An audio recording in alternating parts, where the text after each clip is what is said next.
Well, good afternoon, or I guess good morning. It is great to see this conference room packed with this many folks, and that is our goal one day, to have this many Republicans in this conference room, so, or maybe in the other conference room. So, but I want to thank everyone for being here today. I certainly want to thank all of my colleagues in the Senate Republican Conference and in the Assembly Republican Conference. I want to thank my partner here in the state legislature, Assembly Republican Leader Will Barkley, who you're going to hear from very shortly. And of course, I want to welcome, it is a distinct honor for me to welcome a New Yorker, our director and border czar, Tom Homan, who is here today at the New York State Capitol to talk about two pieces of legislation, specifically Lakin's Law, named for Laken Riley, and the Green Light Law. And you're going to hear from him, no doubt, on all the efforts that are happening under his leadership, under President Trump's leadership, to secure our border, both south and our northern border. Very important to a lot of New Yorkers here. Should be important to all New Yorkers. You're going to hear on his efforts to end sanctuary cities, or to certainly work to combat sanctuary cities, which are sanctuaries for criminals instead of being sanctuaries for people like Laken Riley, which we're going to hear about. But it's, again, a distinct privilege to have Director Homan here.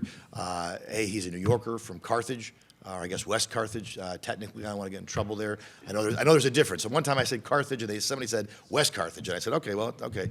But he's a New Yorker, just as President Trump is a New Yorker, and I think it's a reminder. When you see the work that Director Homan is doing, it is a reminder of the important role that New Yorkers are playing in this administration. And I just think that is tremendous for the state, and I think it shows you.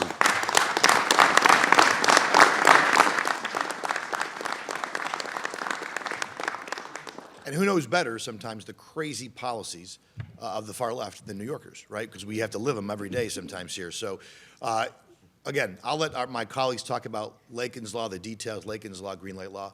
But the real takeaway, and I know Director Homan, we had a talk beforehand, both of these laws work and they aim to restrict our law enforcement, our local law enforcement, from working with federal law enforcement, federal immigration officials who are tasked with enforcing existing immigration law.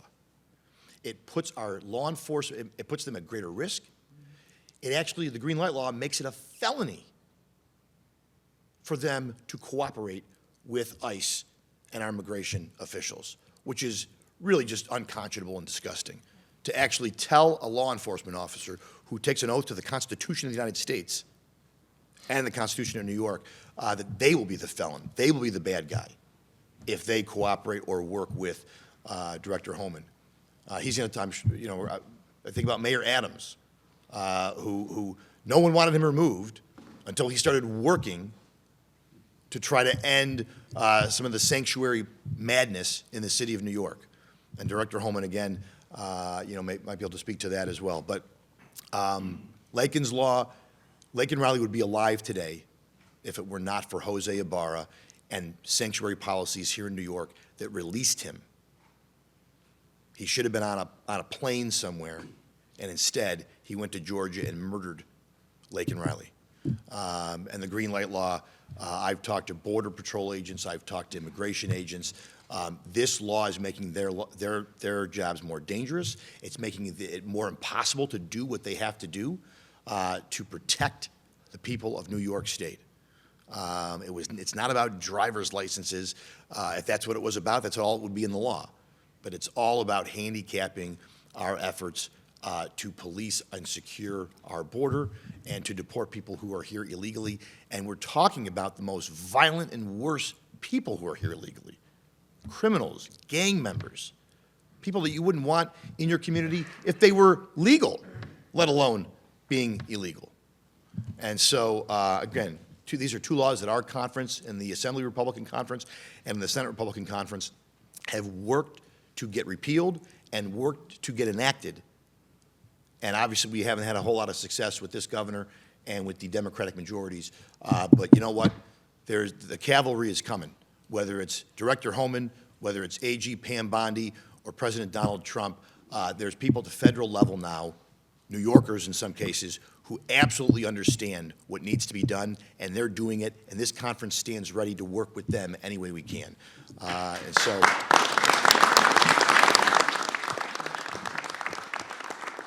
at this time, I'm going to call up my partner in government, my partner in the legislative side of things, and someone who I know has been a stalwart on these two issues, as well as a host of others, and that is my good friend, Assembly Republican Leader Will Barkley.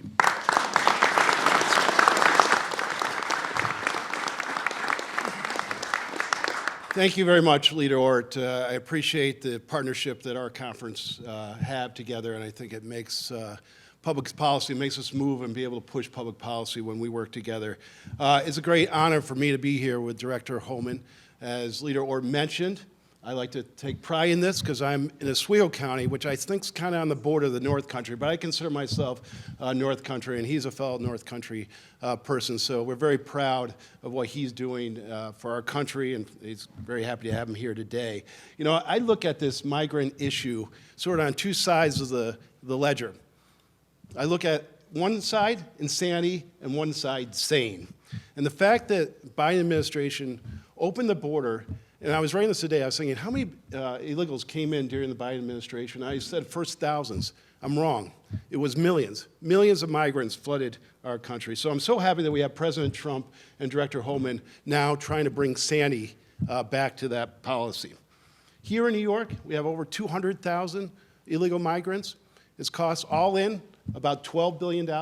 That's insanity. It's costing us to house and feed 220 approximately illegal aliens.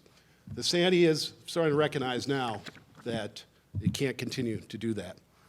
Now, Leader Ort talked about the two bills, and I know we're going to have some of our members speak about it. The Green Light Bill gave undocumented immigrants the ability to obtain a driver's license, but doesn't allow national law enforcement to access DMV records. That's insanity. That's insanity. And certainly the sanctuary policies that we've instituted on the state and in New York City that ultimately led to the tragic death of Laken Riley, that's insanity. So we're going to bring some sanity back to this by introducing bills, and hopefully with all of us here and with the media giving us this coverage, we can get these bills moved. So thank you again. I thank my conference. I thank all of you for being here, but mostly very pleased to have the Director Homan here. And with that, I'm going to turn it over to Senator Lanza. And if everybody could please join me in wishing Senator Lanza a happy birthday, too.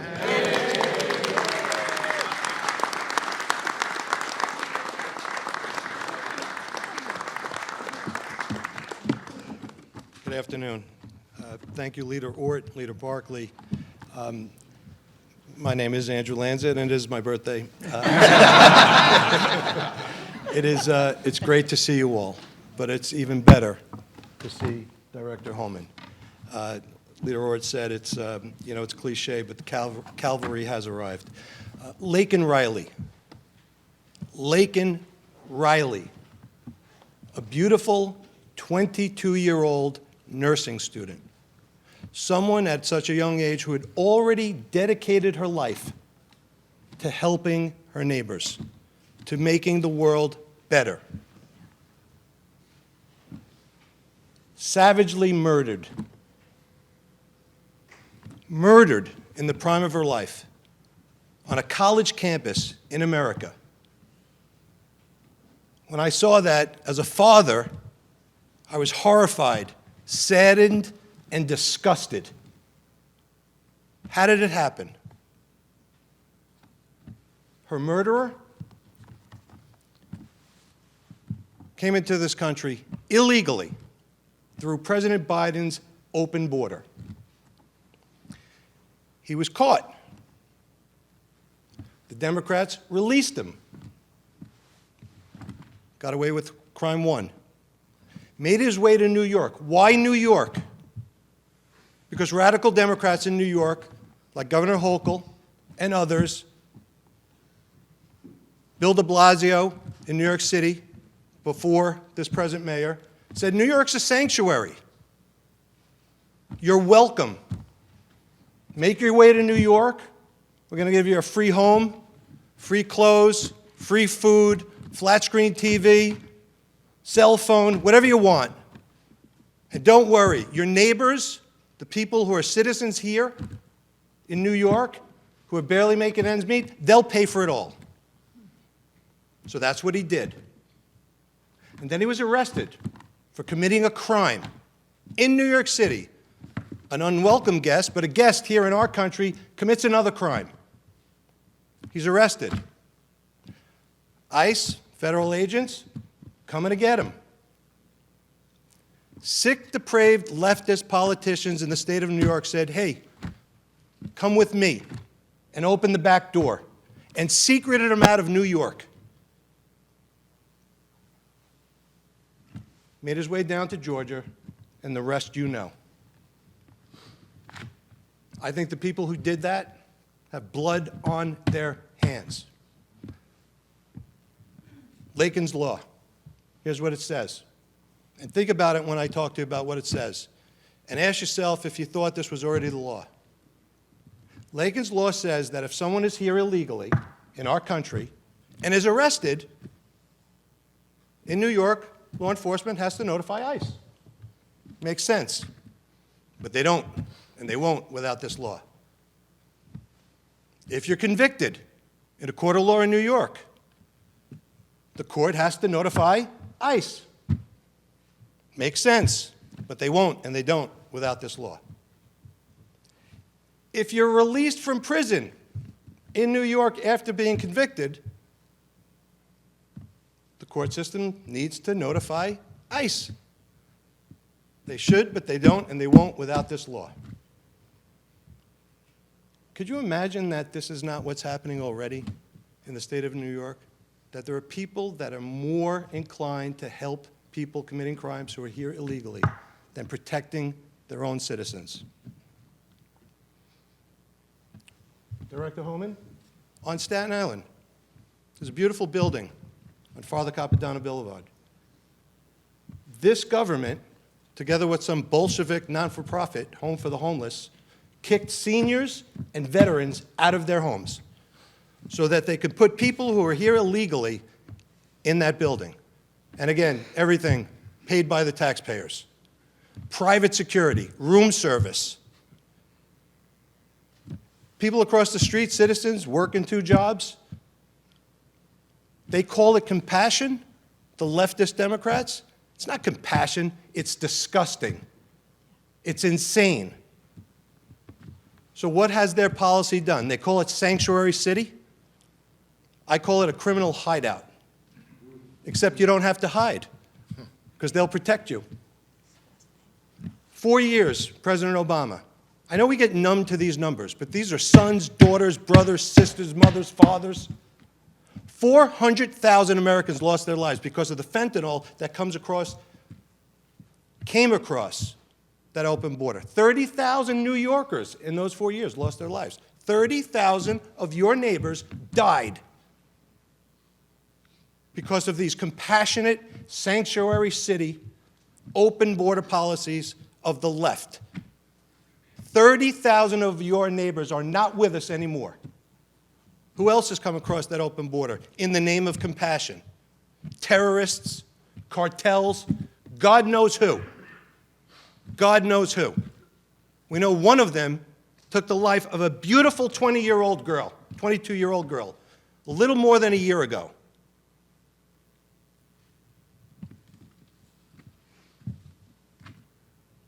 We need a change. This law will make sure that my daughters, your daughters, are safe from the animals like those who took her life. We need this law. Governor Hochul put her hand on a Bible when she took the oath. She swore to uphold the Constitution of the United States and the state of New York. Honor the oath. Put Lakin's Law in the budget. Make this the law of New York City. We live in a state where radical left Democrats in office have told the police department to stand down. When I was a prosecutor in Manhattan, you know what we called that? Obstruction of justice.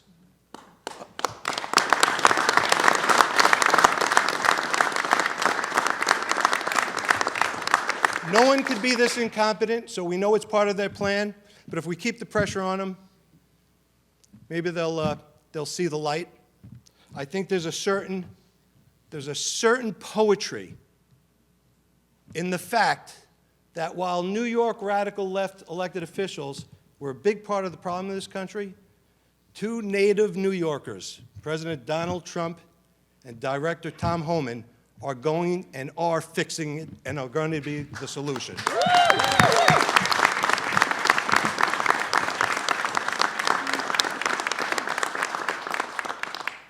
Director Homan, God bless you. On behalf of my children and all of us here who love this country, who love this state, thank you. Thank you for doing this for us. It is my honor. This bill is carried by my partner in the Assembly, by Assemblyman Jared Gandolfo. And, you know, the funny thing is we put this law in place on paper before she lost her life. And then after that tragic event, we decided to rename it. And so, Assemblyman Gandolfo.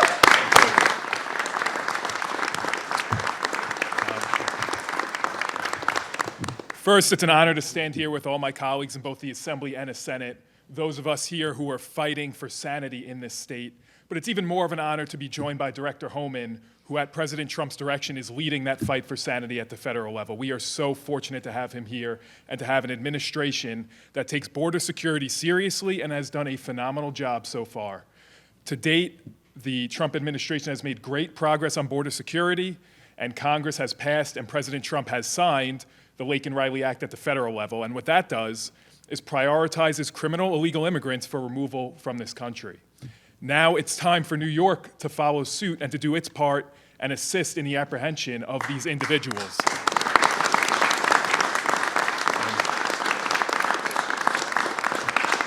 And what that means is putting an end to the sanctuary state policies that have funneled illegal immigrants to our state and have fueled the migrant crisis we are dealing with that has eroded public safety and has cost our state billions of dollars over the last couple of years. That's billions of dollars that could have been spent on programs for legal, law-abiding New Yorkers. Instead, it went to New York City to pay for the migrant crisis that was caused by the Democrat policies. It can't go on any longer.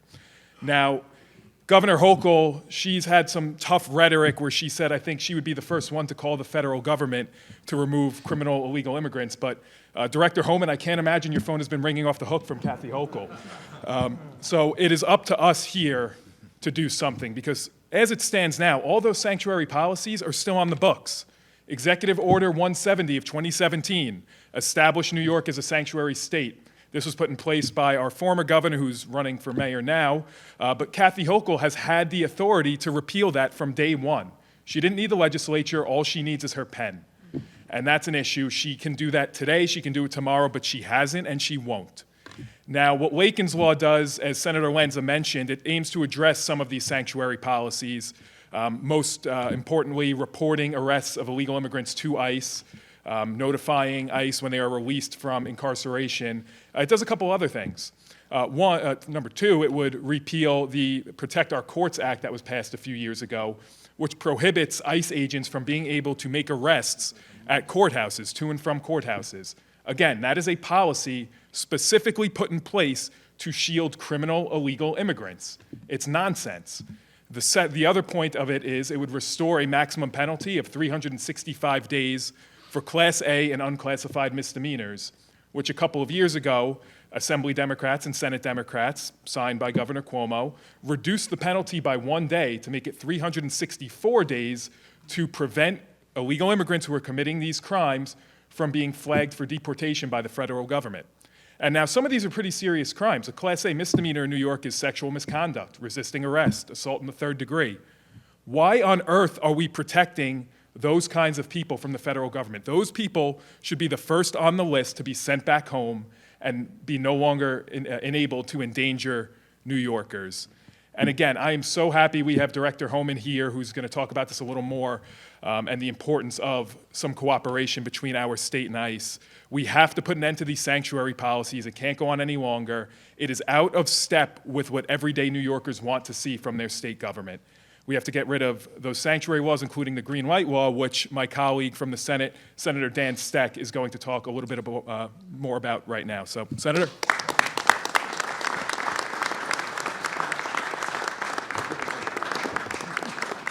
Good morning, everyone. Senator Dan Steck. I represent the North Country along the Canadian border from Lake Champlain all the way out to Ogdensburg. So that's Clinton County, Franklin County, and half of St. Lawrence County. Director Homan, welcome home, welcome back. It's great to have a fellow North Country native here in the room with us and having our backs both on the northern and southern border. Absolutely delighted to talk about the green light bill. In 2019, one of the first acts after one-party rule came into effect after the 2018 elections, chomping at the bit, Albany Democrats couldn't wait to start their agenda.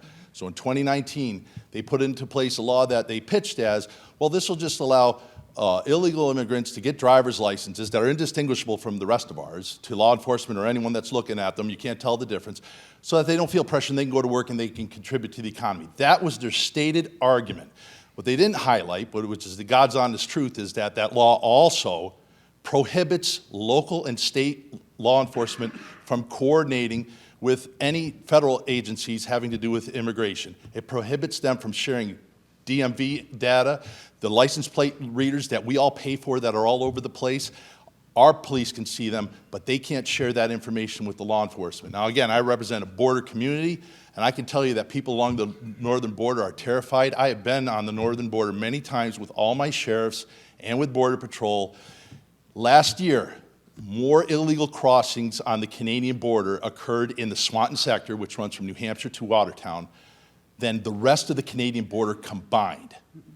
People are flooding in, and they're coming predominantly, according to my briefings from Border Patrol, from Bangladesh and India. So they're not walking here, and they're not swimming here. They're flying in airplanes, they're landing in airports. So they're already in a captured environment as far as, you've got to go through a border to get here. But once they get off the plane, they start making their way south. They're not flooding Seattle more than any other sector on the border. They're crossing in my district to go to New York City because Kathy Hochul and the Democrats turn on the big magnet and says, come here, we'll protect you, we'll give you free food, you can step over the homeless veterans on your way into your free housing, we'll give you the cell phones and $1,000 a month EBT cards. That is the insanity of Kathy Hochul's Albany.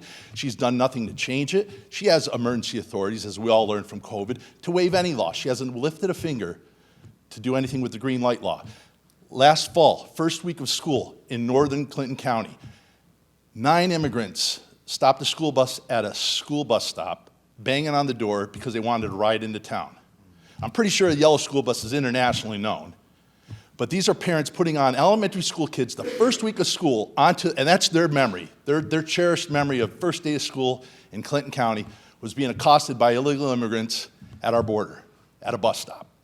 It's absolutely insane. So in 2021, after a conversation I had with the sheriff of Clinton County, Dave Fabro, he said, why don't we at least exempt the border counties so that we can talk to our partners in green and do something about this. Great idea. Wrote a bill. Bill's in. It's carried by my friend and colleague, fellow North Country native Scott Gray, who you're going to hear from in just a second. It would simply it would waive the green light law, and it would allow, again, that communication. We are asking, the Albany Democrats are requiring by law our federal partners to operate blind. They're literally holding their hands over our law enforcement on the northern border. And again, the most heavily trafficked, illegally crossed, you're talking drug traffickers, human traffickers, you're talking fentanyl traffickers, gun runners, everything you got. They're back and forth between Montreal and New York City, my district. And Kathy Hochul's done nothing for it. So again, this bill would repeal the green light bill and restore some sanity, and again, make New York safe again. Tom Homan, thank you so much for your leadership and for being here today.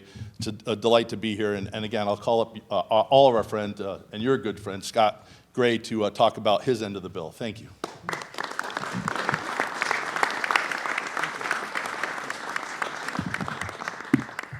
Thank you, Senator. It's a pleasure to be with you today. So I'm just going to dial it back a little bit because I just want to point out, some of the gifts that keep on giving in New York State. And, we have one-party rule, and we have a lot of self-destructive policies with one-party rule. But they're gifted. You have to give them that much because they campaign on fixing their problems. So let me give you a couple of different examples. Affordability, you're hearing that word every other day here, probably every day here. And yet they propose over $250 billion budget, right? They have CLCPA which is probably arguably the worst policy in New York State that is driving utility bills up. We are soft on crime, but yet they tell you they're concerned about public safety. You've heard a couple of bills today that have discussed just exactly where they're soft on crime. And then, to top it off, we fire 2,000 corrections officers. At the same time, we have a website up that says New York Helps, looking for employment. And that is the hypocrisy of one-party rule in Albany. So we have resources, you've heard it. We have the cavalry is here. President Trump believes in law and order, and Director Homan, who I call Tom, is certainly dedicated to law and order, dedicated to some sanity in state policy and in federal policy, and is a partner for us. So it's a pleasure to introduce to you Tom, who I grew up with through my high school and through when we were young in West Carthage, New York. And Tom's story is one of dedication, service, and unwavering commitment to his country. He started his law enforcement career as a local police officer in West Carthage, New York. He worked up through the ranks of the Border Patrol before he was appointed acting director of ICE back in 2017 under President Trump. And then he was later just appointed as the border czar in 2025. So when Tom, prior to his appointment, he called me up. And he said, we're going to take care of a few things in New York. And he said, and one thing is the northern border. So I represent the northern border, as Senator Steck said. And if you're in the federal government, I represent part of the Buffalo sector, and I represent part of the Swanton sector. So we've had a tremendous amount of illegal crossings, dangerous illegal crossings by water and by land, including the New York Power Authority dam up in Messina. And Tom said, he said, I promise you, we will not forget the northern border. We'll take care of the southern border, and we'll secure the northern border. The southern border is just as important to us right now because the men and the women of the 10th Mountain Division that is home to our area with Assemblyman Blankenbush are deployed on the southern border to assist. So we're very much paying attention to that. So Tom rose through the ranks. He was in charge of ICE, acting director, a force of 20,000 personnel across there. And he was recognized for his service with the Distinguished Presidential Rank Award, as well as the National Security Medal, excuse me. And then again in 2025, he's been appointed the border czar. So his deep experience, his knowledge of immigration enforcement, and passion for securing our homeland and territorial integrity for the United States. And he's the right man for the job at the right time when we needed him. Tom has worked under 6 presidents. I will tell you his largest deportation effort that has been completed to date was under President Obama. So hopefully this one will top that because we have more immigrants, more migrants in here through the Biden administration than ever before. So as I like to tell everybody, from West Carthage, New York to the West Wing, my dear friend, I call him Tom, they call him Director, Tom Homan, please.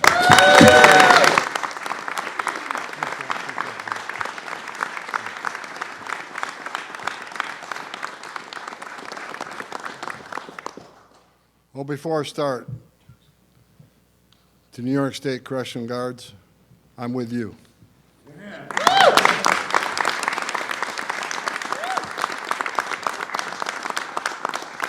I might lane a little bit, but these men and women stand behind the wire with some of the most dangerous people in this state. And I think they should be honored and respected for the difficult job they do every day.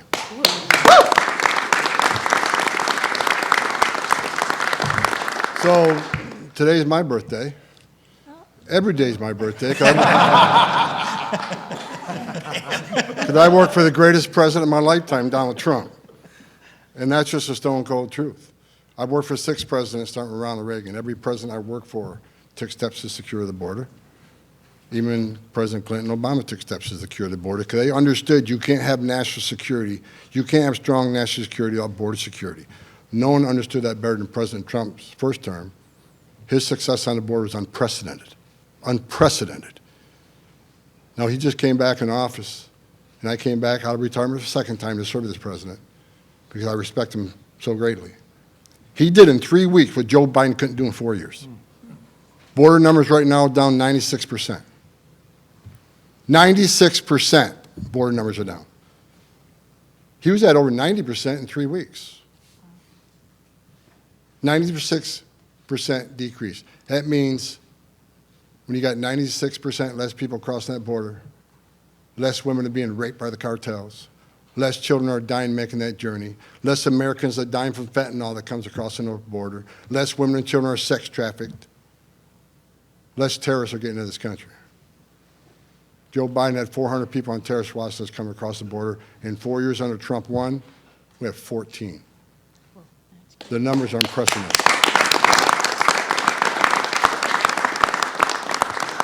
And before I get to the green light law, let me set the facts straight, because I'm reading a lot of stuff in newspapers that just simply isn't true. President Trump promised the biggest deportation operation in the history of this nation. That's the right thing to do. It has to be done. Let me explain why. We had millions of people come to our border, make a claim to asylum, demand the right to due process, the right to see a judge, and they were provided that. But due process doesn't mean anything if the final decision of the courts aren't carried out. So for those 90%, actually about 86.4, I think, last time I looked, 90% of those who come to our border claim asylum end up with an order removal after due process. If we don't execute those orders, then what the hell are we doing? Shut down immigration court doesn't mean anything anymore. Take the border patrol off the border, there's no consequences. No, when you have a mass migration such as this, where 9 out of 10 will get order removal, they have to be removed. Because if you don't, you send a message to the whole world, you can enter our country illegally, which is a crime, and you can ignore a federal judge's order for deport. If that's the message we want to send as a country, you're never going to solve the problem. Women will continually be raped making that journey. Children will be raped making that journey. People will die making that journey. More Americans die in fentanyl. We have to have consequences for violating laws in this country. So at the end of a historic illegal immigration, where the vast majority get order removed, there has to be an historic deportation operation, or the whole system is broken. So that's why it's necessary. And let's be clear, President Trump is committed, and I've committed, that we're focusing on public safety threats and national security threats. The worst first. Look at the numbers that bear it out. But media reports that you're arresting a lot of collaterals, non-criminals. Well, guess where most of them are being arrested at? Sanctuary cities, sanctuary jurisdictions. Because if you don't let ICE into jail to talk to the illegal alien that you locked in a jail cell, not us. You took an illegal alien and locked him in a jail cell. That's who we want to talk to. But instead of letting us give us access to it, honoring our detainer, what did you release them in the public? What does that mean? That means the men and women of ICE are going to have to go out in the neighborhood and find them. So sanctuary cities are going to get exactly what they don't want. More agents in the community and more collateral arrests because you have forced us in the community because you failed to let us into jail. What a shame. Why not give access? Someone in the country that committed a crime against U.S. citizens sitting in jail, why not give access ICE to that person so when you're done with them, we can have them and do our job? Because releasing a public safety threat back in the public is just stupid. Just common sense. And you see this, I always see this language, sanctuary cities, well, we're a welcoming community because we want illegal aliens to feel safe coming to law enforcement to report crimes as victims and witnesses of crime, and without the fear that we're working with ICE. That is a bunch of crap. Victims and witnesses of crime don't want the bad guy back out there either. Yeah. When you release a public safety threat back in the public, it puts the public at greater risk because they will recidivate.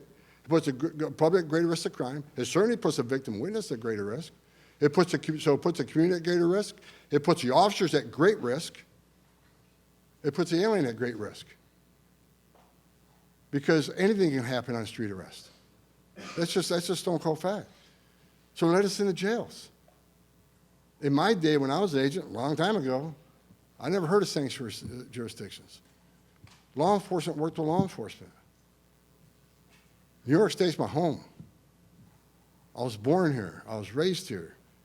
I went to college here. Great city, Utica. I have a summer home here now. My life's dream is to retire in this state. But I can tell you right now, this isn't the state I grew up in. It's sad. Law enforcement don't have the respect they should have. This is the finest 1% this country has, to include corrections officers.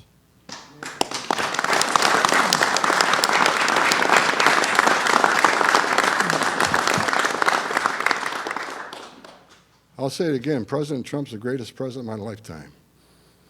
As a guy who's fought border security my whole life, as a guy who stood in the back of a tractor trailer and 19 dead aliens who baked to death, including a 5-year-old little boy.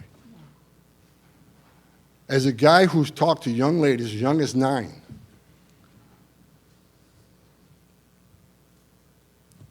who were brutally raped numerous times by members of the cartel for simply crossing the border as part of payment. As a guy who ran Operation Ice Storm in Phoenix, Arizona, where criminal cartels were killing aliens because they couldn't afford the smuggling fee, so they called their relatives up, tell them you pay twice as much or we'll kill them, and they did.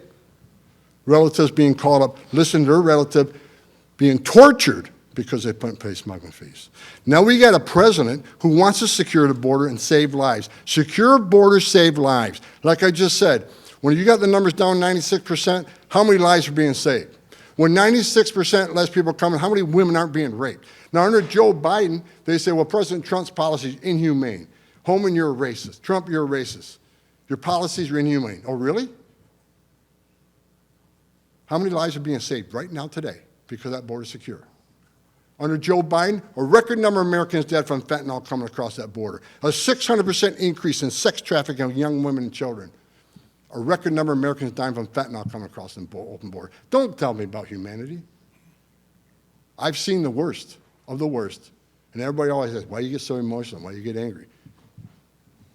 I get pissed off that anybody wants to purposely open this border up and put lives at risk. Open borders has killed a record number of Americans, killed a record number of aliens, and that's just a stone cold fact. Look at the data, it's there for you to see. President Trump's saving lives every day. President Trump committed to concentrate on the worst of the worst and driving down illegal alien crime. That's exactly what we're doing. I looked at the numbers this morning. We're about 35,000 interior arrests, somewhere in that neighborhood. Vast majority being criminals. There are non-criminals, but again, sanctuary cities is to blame for most of that stuff. So we're keeping our promise. I want to be clear. If you're in the country legally, you're not off the table. I made that clear from day one. It's not okay to be in this country legally. It's a violation of the law.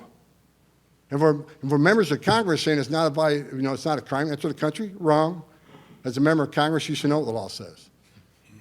It's ridiculous. Now we got Congress people out there saying they're educating illegal aliens to their constitutional rights. Okay, you can claim that. We all know what's going on. You're teaching people how to evade law enforcement, which means we're arresting less child predators. We're arresting less people convicted of sex crimes and serious assault crimes because they're educated. Fine. You're not going to stop us. New York State, you got to change the sanctuary status. If you don't, get out of the way because we're going to do our job. I like to work with law enforcement. I think cops should work with cops. I thought we learned after 9/11, there should be no stovepipe, should be working cops with cops. Now let's talk about the green light law. Let's talk about your governor. Your governor who's staying on national TV after NYPD were assaulted by illegal alien gang members. You had a woman burned alive by illegal alien subway. Your governor stands on national TV. Well, I think criminal aliens should be deported. What's one of the first things she do? She goes down to New York City and tries to fire the mayor who wants to help me find public safety threats. Let me give a shout out to Mayor Adams. Like him or love him, I called him up for 2 years by not doing enough. As a career cop, he wasn't doing enough. But when I sat down with him back in November, he came to the table. He wanted to help on significant public safety threats. He don't want to be an immigration officer. I don't want to be an immigration officer. But the mere fact he wants to get us into Rikers Island, where people are locked up because they committed a crime.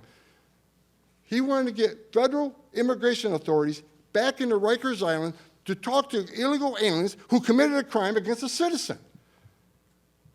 And the governor runs down there and wants to fire him because he's working with Tom Homan? And as far as all this, well, he's making a deal because of his criminal issues, I've been talking to him since November, had nothing to do with that, as far as I'm concerned. I'm happy that the mayor of New York City, the largest city in the world, is actually sitting down with law enforcement to make that city safer. He wants to be a law and order mayor. Then your mayor, who says criminal aliens should be deported, goes down there and wants them out of office. Then and at the same time she says it, she got a green light law, which prevents ICE and CBP, who again are focusing on national security threats and public safety threats. You can't have access to DMV data? Then I see the chief of staff say the other day, the borders are should know they can get that with a warrant. Really? The ATF need a warrant? FBI need a warrant? DA need a warrant? U.S. Marshals need a warrant? This is an attack on immigration enforcement. That's plain what it is. And let me tell you something. In my 40 years doing this job, I've buried enough Border Patrol agents, I've buried enough ICE agents. When you don't give access to important data that helps drive a criminal investigation, to help them to identify exactly who this person is, you're putting their life at risk. The men and women of the Border Patrol, men and women at ICE, they strap a gun to their hip every day, they put a Kevlar vest on, they put their lives on the line. We just lost one in Vermont a few weeks ago. And you can prevent these officers from having from DMV information that's going to help drive a criminal investigation on a national security threat, public safety threat.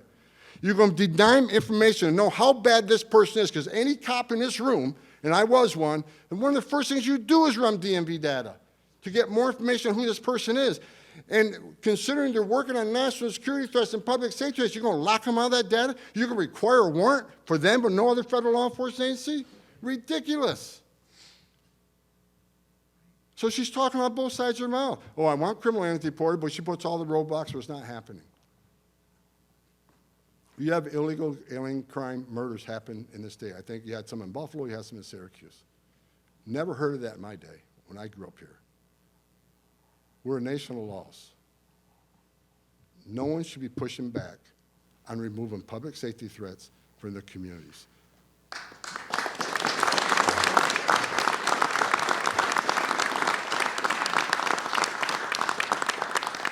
And get this. Let's say we went through the problem of getting a warrant, which is ridiculous on its face. The law says, then the bad guy gets notified, we're looking into him. I can't even believe I'm saying this. Utterly ridiculous. You're going to notify the bad guy that he's being investigated. Every elected, I don't care if you're Republican, a Democrat, or independent, every elected official's number one responsibility is this: protection of their community. And what this green light law does is put your community at risk. Because if we can't arrest the bad guy, we don't have information on the bad guy, if we can't have data to help us support a criminal investigation, then the community's at risk. You're not just putting the officers at risk, you're putting your community at risk. And I'm done with it. I'm sick of it. This is my home. And always will be. And I'll do everything I can to protect it.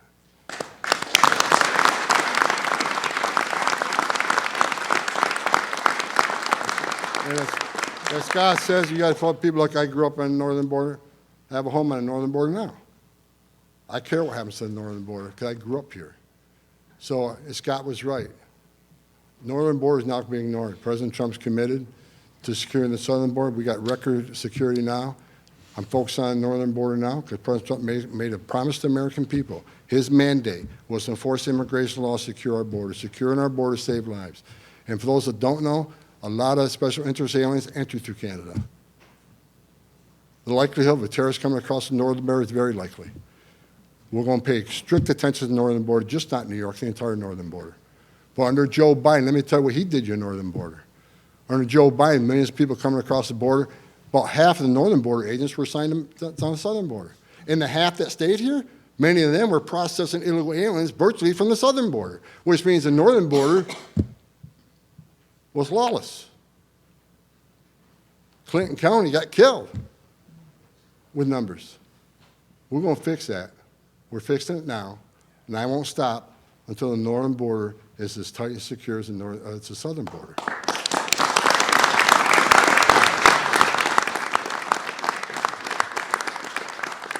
So I'll end with this. I love my job because we're saving lives. And I work for a president who wants to save lives. I work for a president committed to make this country safe again. And that's exactly what we're doing. You want to hate on me? Hate on me. I eat it up. Because I know what I'm doing. And if anybody in the media or anybody that doesn't support this president and his mission, wear my shoes for 35 years and see the tragedies I've seen. I'm sick of it. Lakin Riley, God bless her. Listen to 17 minutes of that young lady. 17 minutes fighting for her life. She didn't want to die. That young girl fought for her life. Can you imagine? And why don't you she just didn't die. I want you to think about something. Put your daughter in her shoes, or your sister, or your mother. Think how terrified her last minutes of life were like while she's suffering, fighting just to survive.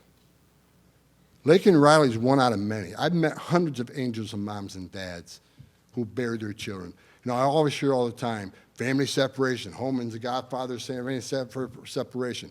Let me be clear. Zero tolerance is about saving lives. Because we figure we start prosecuting people who violate the law and put the children in harm's way, maybe they stop coming. And they did. The numbers went down. It's unfortunate families got separated. But it happens to American families every day. It's going to happen in Albany today that an American family will be separated by law enforcement because the child can't go to jail with the parent. But we want to talk about family separation? 500,000 children on Joe Biden were trafficked into this country. They can't find 300,000 of them. That's a separation. But you know what President Trump's committed? We're going to find them, and we're going to save them, because many of these children are in forced labor, many of these children are in forced sex slavery. We're going to save them. This administration. What is...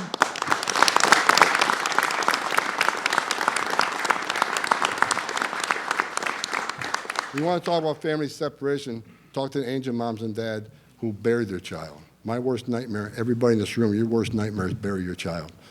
And I've talked to hundreds of angel moms who did that. And finally, I'll say this. I read it this morning. It irritates me every time I read it. Illegal aliens commit less crimes than Americans. Really? Show me the data. Because I've seen just as many studies push back against that. But let's say that's true. Doesn't matter. Every crime committed by illegal aliens is a preventable crime. None of them are acceptable. One's too many. So I don't want to hear that garbage.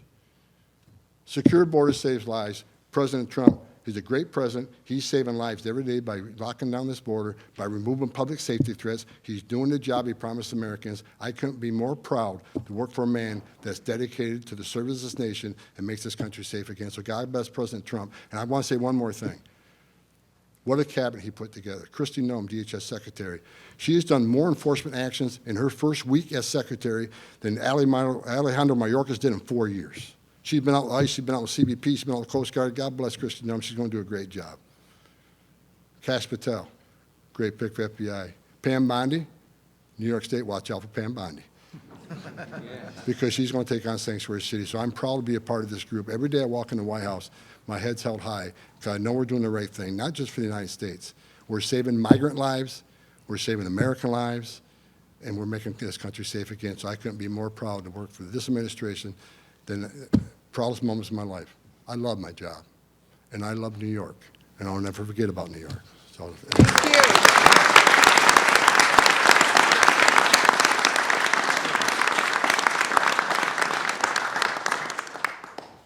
good? All right, questions? New York 1, Bernadette. Hi, Mr. Homan, Bernadette from New York 1. Question about the pro-Palestinian protester who was arrested. President Trump said that he was distributing pro-Hamas flyers and that he wanted him out of the country. What more can you tell us about any violation of his visa? What crime did he commit? And another follow-up with Mayor Adams, you said that you were going to be... Let me for the first one. His action was directly contradictory to the United States foreign policy. That's a Secretary of State. That's a charge on the Secretary of State. We consider him a national security threat. when you're on campus and they say, and I hear freedom of speech, freedom of speech, freedom of speech. Can you stay in a movie theater and yell fire? Can you slander somebody verbally? Free speech has limitations, but when you go to a college campus, you incite protesting and locking down and taking over buildings and damaging property and handing out leaflets for Hamas, who is a terrorist organization. Coming to this country either on a visa or becoming a resident alien is a great privilege, but there are rules associated with that. You might be able to get away with that stuff on the last administration, but you won't under this administration. New York Post one. Go ahead. Can I just do a follow-up quickly? With Mayor Adams, you said that you'd be watching him and making sure that he would comply with whatever it is that you discussed. Are you getting a progress report from City Hall? Do you think he's doing a good job in following up with you? We're in discussions right now. How do you like what he's been doing since you met? What have you seen? He's made What's great tangible? commitments. We're already working on some things. I can't share it all with you right now because until we get a signed agreement, I don't want to comment on it. I'm not going to give anybody credit until I get something on paper, but we're meeting again this week. New York Post, Vaughn. Sir, you mentioned the green light law, the executive order in place that governs a lot of the state's sanctuary policies. Both of those things were put into place by former Governor Cuomo, of course, running for New York City mayor. Does the former governor have any place in New York politics, in your opinion, given these things? If he supports sanctuary laws, no. I don't think so. Every elected, it made me clear, every elected official should want to do everything they can legally to make sure public safety threats are removed from the community. If he doesn't support that, I don't support him. I mean, it's just, there's no excuse for someone being in the country legally to commit a crime and not being handed over to ICE. I don't understand it. It's just, they're here in violation of law. That's not okay, first of all. And a lot of the people are looking at it, they're just not criminals. Like, let's get back to members of Congress educating people. They're educating people who enter country legally, which is a crime, got convicted of a serious offense, and were ordered removed by a federal judge. That's a due process. Who doesn't think they should be removed, for God's sakes? We're a system of laws. We need to follow the law. Buffalo News, Rob Gavin. Hi, I just want to ask, a few months ago, there was some talk that there could be a situation where your department would be looking to keep cars with New York license plates from re-entering the country, at the a border, if there was not compliance with sharing information. Is that something that's under consideration still? No. I made that comment comparing what I just said. How would she feel if we did that? Just made a decision that hurt New Yorkers. How would she feel? It's just, so that was what I brought up. She can do this hurt law enforcement, which I think hurts New Yorkers and makes this state less safe. How would she feel if we just locked out NCIC from all the New York State law enforcement? The feds own the NCIC. Why would we lock that out? While I was making this comparison, she makes the decision and puts the state at great public safety risk and puts her officer at great risk. What if I did the same thing, or this administration did the same thing? You know what? We won't, because we want to protect New Yorkers. Follow-up, what is the border situation now at Buffalo as compared to the Swan sector? The numbers are down about 68%. Jason. Not 96%. We still got to get there, but like I said, we had to put the resources where the fires were. The biggest fires were down south. We're 96% down. Northern border is about 68%, depending on what sector you looked at. We got more work to do. We're a hell of a lot lower than we were in the last administration. Jason Politico, New York. Mr. Homan, since you're not going to, consider barring these New York drivers from re-entering the U.S., I know there's a lawsuit against Opal and the state, but what else? First of all, I didn't say we're not going to bar them. It says it's not under consideration this time, as far as I know. And what other measures are you planning to implement to get Opal to follow federal immigration policy? Are there other things you might be expecting? We're going to do our job despite this administration. We're going to go arrest public safety threats. We're going to go arrest national security threats. We'll double the man force here if we have to. Because rather than one officer arresting a bad guy in the jail, one officer arresting one bad guy, now I got to send the whole team because of officer safety concerns, community safety concerns to go look for this guy. Very inefficient, especially looking for people that want to be found. Which means what? It means we send more officers to New York to get the job done. Alex Galt, Watertown Times. Hi, Mr. Homan. Thanks for doing this. I wanted to ask, when it comes to fentanyl crossing the border, we've seen a relatively small amount coming in from Canada. At the same time, the president is talking about using tariffs against the Canadians to get concessions from them on border security and on reducing fentanyl coming into the country. What are you doing specific to drug enforcement along the border, and what would you like to see considering how low the numbers are already? Well, it's just not about fentanyl, too. It's about immigration. There's other things to consider. I'm working with members of Canada. I met with them twice. I'm meeting with them again next week. We're working on it. Mexico, Canada's willing to come to the table and do some things. The president doesn't think they're doing enough.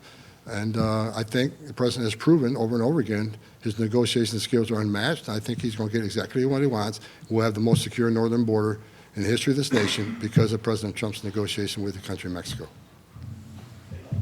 Mark Ronich. Thanks for coming to Albany. I wanted to ask you about since you're from West Hartford, you know about the Aquasasne Indian Reservation. That seems to be a hole because they're a sovereign nation where the illegal immigrants are coming through the Aquasasne Reservation. What can you do to plug that hole? That's one of the subjects we talked about Canada. That's one of the subjects I mentioned and talked to Canada about. We're putting together a plan to deal with that. I don't want to give. It's law enforcement sensitive. I don't want to tell you exactly what we're talking about. Canada, we specifically talked about the reservation and the danger it imposes. So we're working on a plan for that now. I can't share a lot with your kids. I don't want to show our hand, but it's got my attention. Again, I grew up here. I know what happens there.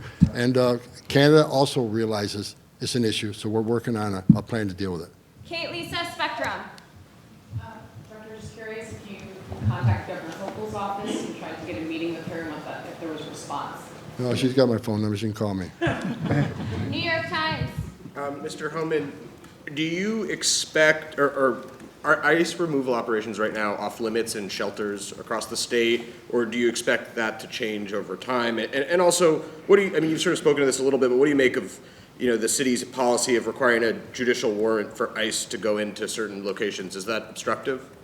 No, it isn't. It's terrible policy. And as far as the sense of location policy, we had our own sense of location policy, and we did away with it. I'm glad you brought that up because, people are saying, "Oh, ICE is going to raid schools. ICE is going to raid churches." It's just such crap. We're not going to raid churches. We're not going to raid schools. But however, we're going to be like every other state and local and federal law enforcement agencies. If there's an MS-13 gang member who's going to high school, and he's wanted for serious public safety violations, we're going to go in that school and arrest that MS-13 member if we know he's there. He's there right now. He's a public safety threat. We have a warrant. Let's go get him. We know where he's at so he doesn't get away. So it's not about raiding schools. It's not about raiding churches, but the left's pushing it, trying. We want to. No one instills fear in the immigrant community. Is the left, the Democrats. They instill fear. ICE is going to raid schools, and we got kids not going to school because they think their school's going to be raided. It's ridiculous. What about the shelters in the city? Is that an area you guys are staying away from right now, or do you expect to go into those at some point? We're going to enforce the law no matter where it is. Gotham. Next question. Mr. Homan, thanks for doing this. Yeah. Specifically, if Lakin's Law doesn't pass, if this lawsuit against the green light law goes nowhere, what are the different kinds of things you would consider doing? What are the other steps of courses of action you can do?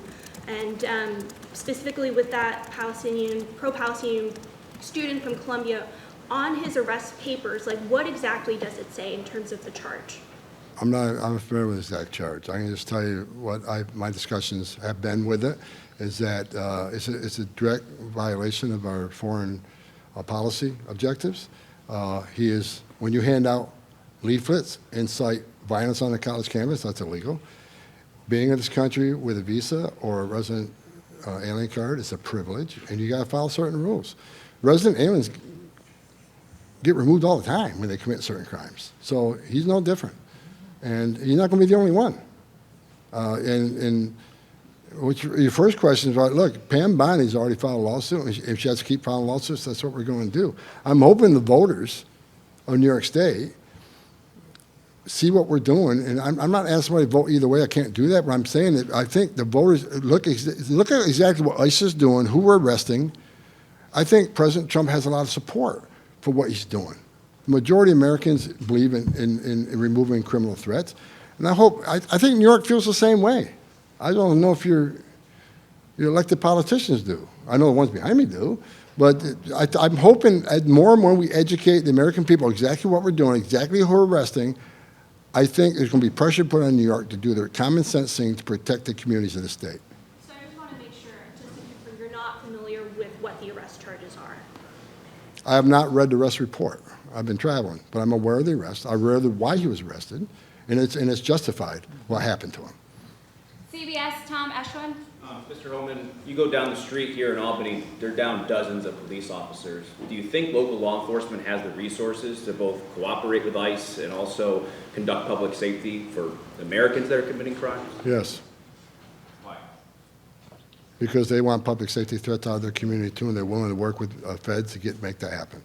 Every time I go to New York City, I don't think I've ever seen an NYPD officer that didn't come shake my hand and thank me for what we're doing. They want to help. These officers, they don't get paid a lot of money, but they want to protect their community, and they know someone's here illegally, and they can help not only remove them from the community, remove them from the country, make the community safer. They're all in. And I don't think it takes a lot of, rather than arresting the same guy 5 times, arrest him once, give him an honest. You don't arrest him anymore. I think it's going to relieve a lot of officers' time on the streets. And plus, we're talking about, again, I'm not asking the immigration officers. I'm talking about let us in your jail to arrest a bad guy in the jail. That way the PD's not dealing with him anymore when he goes out and recommits. So I think let's put it this way, I've never met a law enforcement officer that came to me and says he does not support the removal of criminal aliens. It makes our community safer, and that's what they're all about. That's why they wear that badge. That's why they took that oath. Do you think the dismissal of the charges against Adams will make immigration enforcement easier in the city? It has nothing to do with anything about I don't know anything about his criminal investigations on my lane. I truly believe, I sat down with the guy. I saw a career cop in him really concerned about making New York City safer. And I'm going to be clear on this. Not every criminal in New York is an alien. Not every alien's a criminal. Public safety threat, but there's some that are. So I think he shares a feeling with me. If we meet New York safer by removing public safety threats that are in the country illegally, that's less he has to deal with that makes the community safer. Every public safety threat, illegal alien we take out of New York City makes that city more safe. Last question, Times Union, Dan Clark. Over here. Hey, Mr. Homan. Hi. Thanks for coming here. Just to clarify with the governor, so has there been any communication between you and anybody in her administration? And second, She hasn't communicated with me. she hasn't communicated with you, and has your office reached out at all? No. And the mayor, you said that you're waiting, you're Let's negotiating. be clear, with some- I'm doing nothing wrong. She is. Sure. On the signed agreement with the mayor, can you just kind of clarify what you're seeking there, like what it would take to get an agreement, I guess? Are you just seeking like a signed agreement on the Rikers? No, I want to get, look, the mayor's committed several things. Getting us in Rikers Island and help me find 300,000 children where many are going to be in New York City. Children that are in forced labor. Not all of them. Some of these children are going to be with families. It's perfectly fine. But look, I've done this for 40 years. I can guarantee you some of these are in forced labor. We've already found some in forced labor. ICE has already had investigation in meat packing plants and other things. They found these children. We want to save the children. He equally is committed to finding children, and the immigration consequences will come later. But right now, many of these children are waking up, living a nightmare every day, and he's equally concerned that we save these children. So he's trying to do the right thing. I really truly believe he wants to make New York City safer, and you make New York City safer when you work with federal law enforcement partners, not lock them out like New York State's done.